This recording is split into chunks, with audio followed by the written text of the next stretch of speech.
ल साथीहरू फेरि पनि BS6 काउल 33 मा आइसकेको छ। शिवप्रतिमा लिनलाई म आइसकेको छु यहाँ।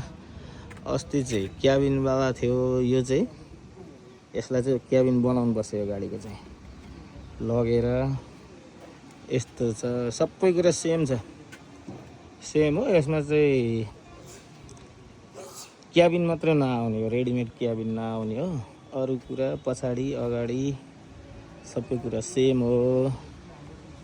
अस्तिकोमा चाहिँ MRF को टायर थियो क्याबिनवालामा, यसमा चाहिँ JK को रहेछ है, JK को टायर।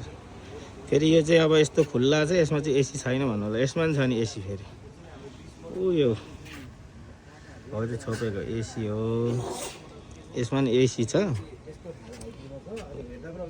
गाडी यस्तै छ हेर्नु।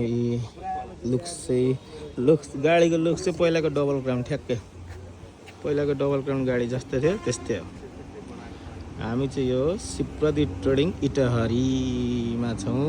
अब यो गाडी कसरी बन्छ, अर्को गाडी कसरी बन्छ हेर्दै गर्नु होला।